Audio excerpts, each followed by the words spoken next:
Happy St. Patty's Day, Oilers Nation, and happy game day. This is the Giant pregame show presented by Sherwood Ford. Tyler, Caroline here with you. Tyler, what's poppin'? It's St. Patty's Day, so I have a green water bottle. Wow. And we're using a green screen.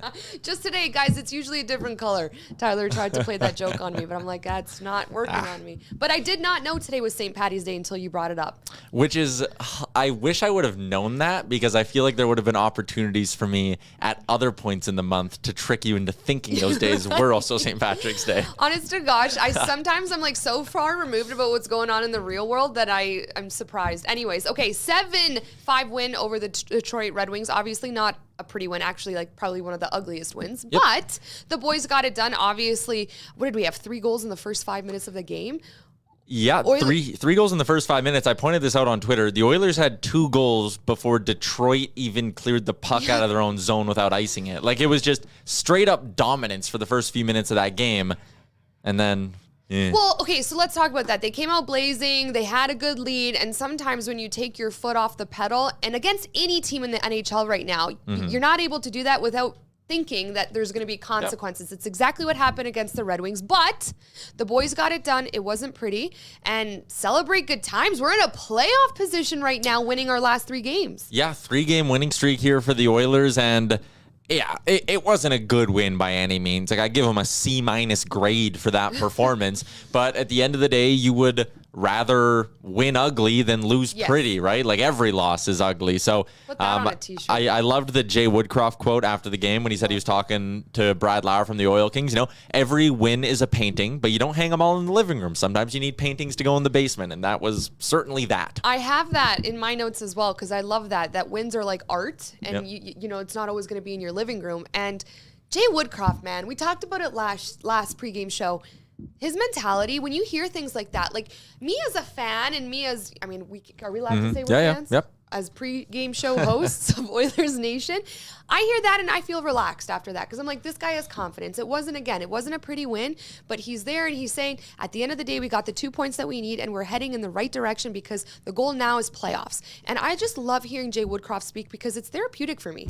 Yeah, I think that a lot of the fan base really kind of relates to what you said as well. Like, it's nice to have a calm voice up there who always seems to have that positive spin on things. And just back to the game, like, you know, you're not going to bring your A level every single night. So if you're going to have a bad game, which they certainly did, you would rather have it against the Red Wings than against the Golden Knights or the Lightning or something like that. At the end of the day, they got the 2 points. They continued to separate themselves from Vegas. They're sitting in a playoff spot now. If things break right tonight, if you go by points percentage, there's a chance they're second in the division. They can make it 4 straight wins tonight. Like, there are a lot of positive storylines around this team right now. Love it. Let's talk about the game. Ride or Die boys finished with 2 points each on the night. 2 goals from Evander Kane. Yamamoto getting on the score sheet. We talked about him last show. And then a goal from Fogle, Hyman, and Shore. You just got to love to see it. Yeah, the depth scoring was big. Like you mentioned it. Shore gets on the board early. The power play managed to get them a goal. We'll have more on that. Evander Kane picks up a couple, including the empty netter. Warren Fogle jams one in. Like, again, some games, the star players are going to carry you. I look back to that game against the Tampa Bay Lightning, right? McDavid and Draisaitl combining for the 3 goals. There are some games when your star players won't have it, and you'll need the depth to shine through. Like, I didn't think Leon Draisaitl had a particularly good game. Connor McDavid was solid. He had a couple nice rushes, but it was the depth of this team that managed to come through and win the game for them. Not a single Oilers player at 5-on-5 was on the ice for more shots for than shots against. Everyone was 50% or worse. Like, you know, not a lot of standout performances in that hockey game, but again, kind of just pull it up, pull up the bootstraps. What am I trying to say here? I don't even really know. Don't even ask me how to say Pull yourself up and you find a way to get through it. Like Mikko Koskinen, he had a not great hockey game. His worst game since Jay Woodcroft took over as head coach. An .857 save percentage, 3 goals allowed on 15 shots in the third period. You know, Mikko made kind of the jab that he didn't believe that fatigue is an issue for him. He said the media fabricates it. Well, you know, 3 goals on 15 shots in the third period maybe shows that he was a little fatigued. But you know what? He made 1 more save than the guys at the other end, right? They get the win. It's simple as that. I think, okay, obviously Koskinen, like we said, courtesy of producer Liam, worst start in the Woodcroft area for Koskinen. However, in the span of the game, he's been such a he's been someone that we've looked to be like, Mikko Koskinen kept us in the game with that save. Do you know what I mean? So, yeah, he was kind of due for maybe a couple goals that he let in against the Red Wings. He was due for them. I do still appreciate Mikko Koskinen clapping back to the media because I like when people stand up for themselves. But, yeah, you know, like at the end of the day, he kind of did his job. But do you think that we feel good with the decision of Mike Smith tonight? I mean, this is where, like, I know we go back and forth to this. Mikko Koskinen, people probably are like, needs that rest. Yep. Which, you know, you got to admit that question was a valid question from the media. But then are we feeling safe about the Mike Smith decision tonight? I equate the Mike Smith start to when I have to go to the dentist. Oh, no. I don't like it. I don't want to do it. If I didn't have to, I wouldn't. But sometimes you have no choice but to go to the dentist. And tonight they have no choice but to go to Mike Smith. I would rather Stuart Skinner be in there. I would rather have a goalie who you could confidently throw out there when you need to rest Mikko Koskinen. And right now, you clearly need to rest Mikko Koskinen. Yeah. But I'm not happy about Mike Smith getting the start. I don't think anyone in the fan base is... I don't think anyone's optimistic about the chances of Smith turning in a good performance tonight. He very well could. But that's the problem with inconsistent goaltending. You don't know what you're going to get. And heading into tonight, yeah, the Oilers could win this game 5-1. Mike Smith could stop 28 shots. We come in on Saturday to do another pregame show and talk about how, hey, he was solid enough. He probably earned another start. But there's also a chance the Oilers lose this game 6-4 because they don't get a save early and they're out of it. Well, that's the thing. And let's move on to our opposition report presented by the juicy, delicious Yeg Burger. Obviously, we're playing the Buffalo Sabres tonight. I'm going to tell you guys, obviously, of also covering the Toronto Maple Leafs. The Sabres are coming off of a 5-2 win over the Leafs on the weekend. It's because the goaltending wasn't there for Toronto. Yeah. And if the goaltending isn't there tonight for the Oilers, this is a Sabres team that's able to get a couple goals on them. So goaltending is crucial tonight. Let's hope. Let's channel that energy to Mike Smith right now, that because we've seen him have big performances. We know that he can make the big saves. Yep. Let's hope that he's able to do that tonight for the Oilers because, like I said, this is a Sabres team that is easily beatable. This is a chance for the Oilers to get their 4th win in a row. But the goaltending and the performance has to be there from top to bottom throughout the entire game. Yeah, I mean, the Sabres 4-6-0 in their last 10. They're on a 2-game winning streak right now. Like, they're a team that's capable of winning hockey games if you leave that door open for them. And that's kind of what the Leafs did in that outdoor game. Bad goaltending allowed the Sabres to hang around and get a few goals in that game, and they walk away with a victory. So you're hoping that the Oilers can look back to that win over Detroit and maybe pull some lessons from there. Yes, like, hey, absolutely. yes, we're not playing the Lightning. We're not playing the Capitals. We're not playing the Flames. But we still need to come out, start strong, like they have now every game on this homestand. They've started very strong in each of these 3 games. Start strong and find a way to keep that carried through the entire 60 minutes. Love it. All right, we got Claudette in the chat right now saying, go Oilers, go. Think it, believe it, win it. And I agree. Let's manifest that win, people. Let's move on to the lines for the Buffalo Sabres. Tyler, what do they got? Yeah, let's get into it here. Top line center, Tage Thompson. What a year he's having. He was acquired from the St. Louis Blues in the Ryan O'Reilly deal. Took him a while to get going, but boy, he's having just a career year. 24 on the season for Thompson. He centers a top line with Alex Tuck, who they got in the Jack Eichel deal on the right side, and Jeff Skinner, who's having an unbelievable bounce back year on that left wing spot on the top line as well. The second line, it's the workhorse from Whitehorse, Dylan Cousins, with Vinny Hinostroza and Peyton Krebs. So a couple of good WHL boys on that second line. Casey Middlestat with Rasmus Appland and Victor Olofsson on the third line. Victor Olofsson, a guy who could be dealt ahead of the trade deadline on Monday. Cody Eakin with Zemgus Girgensons and Kyle Okposo. I think Girgensons going down as a game time decision, though, for the Sabres. The D pairings, Rasmus Dahlin with Henry Yokoharu, Matthias Samuelsson with local product Mark Pysyk. Mark Pysyk is a guy, if I was GM Ken Holland, I'd be looking extra close at tonight in this hockey game. Jacob Bryson with Colin Miller on the third pairing. I wonder if Miller maybe draws out as trade protection, because he's another guy who Buffalo could be looking to move ahead of the deadline. Starting between the pipes for the Buffalo Sabres is the vet, 40-year-old Craig Anderson, who somehow is having one of his best... It's one of his best statistical seasons in like 5-6 years. Like, it's wild what he's doing. This guy only appeared in 4 games all of last season. The Sabres essentially lured him out of retirement this year. I was sitting there going, why does this guy want to play for the Buffalo Sabres? You've made your money in your career. You've had a solid career. Why would you want to play for the Sabres? But hey, he's got a .296 goals against average, a .907 save percentage on the season, and he's had a .940 or better save percentage in 3 of his last 5 starts. Anderson, I can't believe I'm saying this. He could be a problem tonight for the Oilers. Let's hope not. All right, for the Edmonton Oilers, let's celebrate because there are a couple guys back in the lineup that we've been waiting for. Yes, and the big one is Jesse Puljujärvi. He's back. He will play activated off LTIR, and he will be on the Oilers' second line with Leon Draisaitl and Zach Hyman. The top line stayed the same. McDavid, Kane, and Yamamoto. That trio combined for 10 goals in the last 5 games.